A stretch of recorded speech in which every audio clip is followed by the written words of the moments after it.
আমরা সাধারণ শিক্ষার্থীরা আমরা এখানে শঙ্কিত আছি। তো আমরা চাচ্ছি সাধারণ শিক্ষার্থীরা চাচ্ছি যাতে আমাদের এই ব্যাপারে আমাদের পরবর্তীতে কোনো সমস্যা না হয়।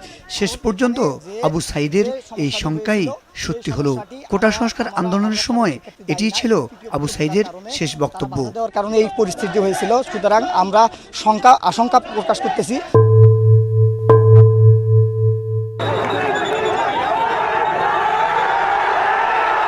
বিশ্ববিদ্যালয় উত্তালের খবর শুনে কয়দিন আগেও আবু সাঈদকে বাড়ি ফিরতে বলেছিলেন তার মা। কথা ছিল এ সপ্তাহেই মায়ের কাছে যাবে সে। সাঈদ বাড়ি ফিরল ঠিকই, কিন্তু লাশ হয়ে। কোটা সংস্কার আন্দোলনের রংপুরের সমন্বয়ক আবু সাঈদের দেহ দেখতে বাড়িতে এখন কেবলই শোকের মাতম। বেগম রোকেয়া বিশ্ববিদ্যালয়ের 12তম ব্যাচের ইংরেজি বিভাগের এই শিক্ষার্থী আবু সাঈদের বাড়ি রংপুরের পীরগঞ্জ উপজেলার মদনখালী ইউনিয়নের বাভনপাড়া গ্রামে। স্বজনদের আহাজারিতে বাড়ির বাতাস ভারী হয়ে উঠছে। মা বাবা ভাই বোনের বুক ফাটা আর্তনাদ যেন থামছেই না।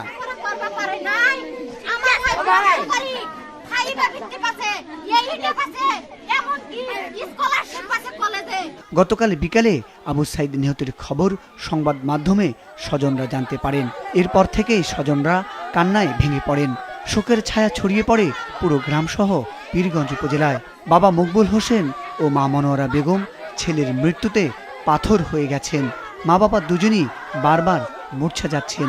আবু সাঈদকে নিয়ে পরিবারের অনেক আশা ছিল, লেখাপড়া শেষ করে চাকরি করে তাদের অভাবের সংসারকে আলোকিত করবে।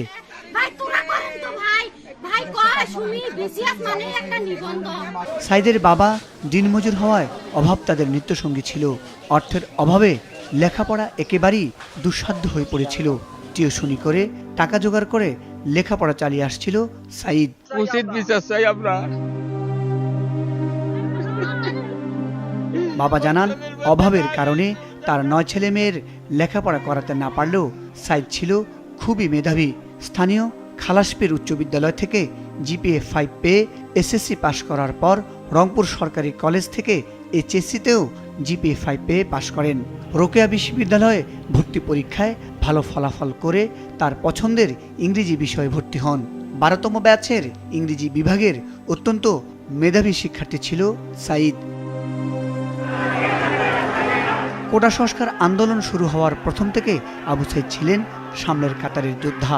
প্রতিটি মিছিলে মাথায় জাতীয় পতাকা লাগিয়ে হাতে বড় জাতীয় পতাকা নিয়ে মিছিলের অগ্রভাগে থাকতেন। 16 জুলাই কোটা সংস্কার আন্দোলনকারীরা রংপুর নগরীতে মিছিল বের করে। এ সময় আবু সাঈদ তাদের সঙ্গে যোগ দেয়। এরপর ছাত্রলীগ ও পুলিশের সঙ্গে তাদের সংঘর্ষ বাধে। পুলিশ টিয়ারশেল, গুলি ও রাবার বুলেট নিক্ষেপ করে আন্দোলনকারীদের হটিয়ে দেওয়ার চেষ্টা করে, কিন্তু আবু সাঈদ একাই অবিচল দাঁড়িয়ে থাকেন। সাঈদ বুক উঁচিয়ে দেন সাহসের সাথে। তাকে লক্ষ্য করে পুলিশ গুলি করলে তার বুকে বিদ্ধ হয়।